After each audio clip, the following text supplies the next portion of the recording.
जय श्री राम। हर हर महादेव। कैसे हैं आप सभी लोग? बढ़िया हैं?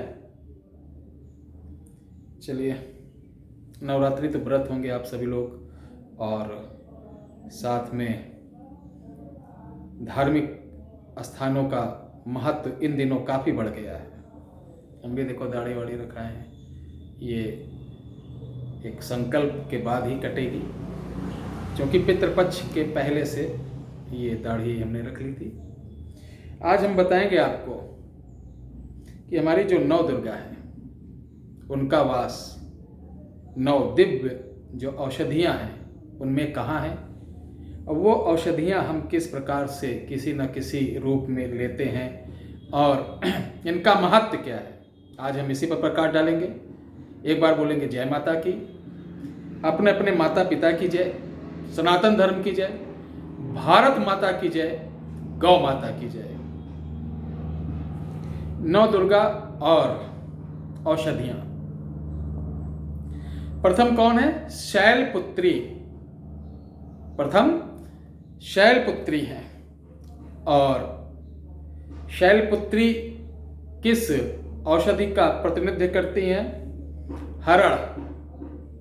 जो त्रिफला में हरड़, बहेड़ा, आंवला पड़ता है उसी में हरड़।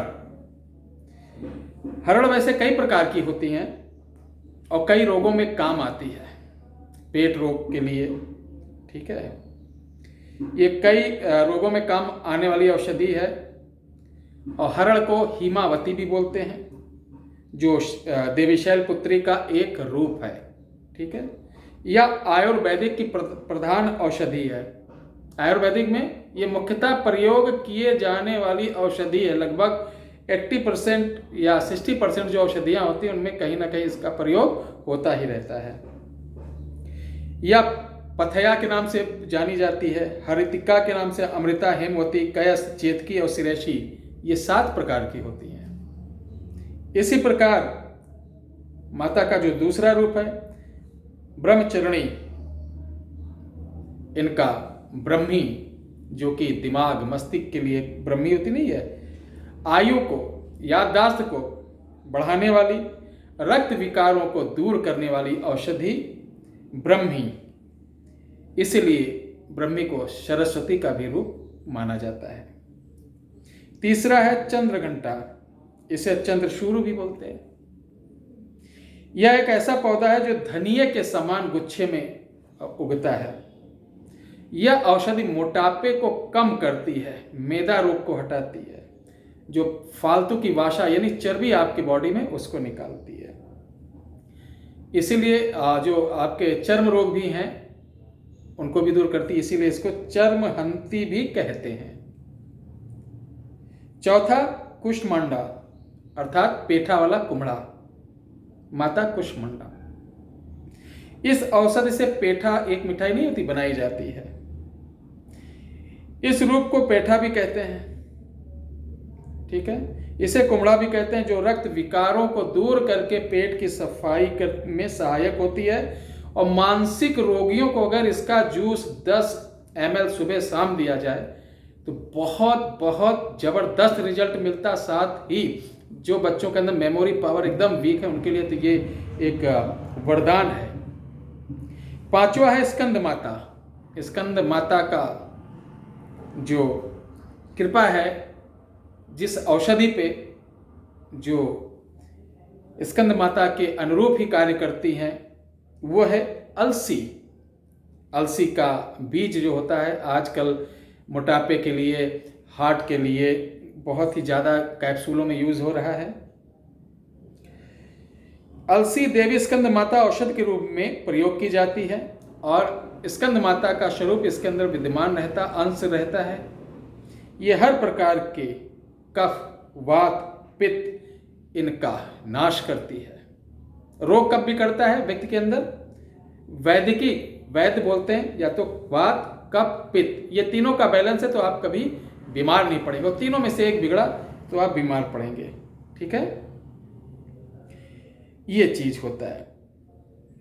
अब छठा है कत्यायनी। कत्यायनी, इसको मोइया भी बोलते हैं। देवी कात्यायनी को आयुर्वेदिक में कई नामों से जाना जाता है, जैसे अम्बा, अम्बालिका व अंबिका। इनके अलावा इनको मोइया भी कहते हैं। मोइया एक औषधि, तो इसका साग भी बनाते हैं हमारे यहाँ, दीवारों पर चढ़ जाती, बरसातों में होती है। यह औषधि कफ, पित्त व गले के रोगों को नाश करने वाली होती है तथा आपके रक्त विकार को शुद्ध करके आपके चेहरे पे तेज ऊर्जा और आपके अंदर एक एनर्जी देती है। 7वां है कालरात्रि। अब कालरात्रि जो माता है उनका किस पौधे, किस औषधि के ऊपर कृपा रहती है, और वह पौधा जो कालरात्रि का जो प्रतिनिधित्व करता है वो कौन सा है? नागदौन। नागदौन जिसे नागदमन भी बोलते हैं, ठीक है। यह देवी नागदौन औषध के रूप में जानी जाती है, ठीक है। ये सभी प्रकार के रोगों का नाश करती है, मन एवं मस्तिष्क के विकारों को दूर करके उसके अंदर एक नई चेतना, एक नई पावर, एक नई एनर्जी देती है।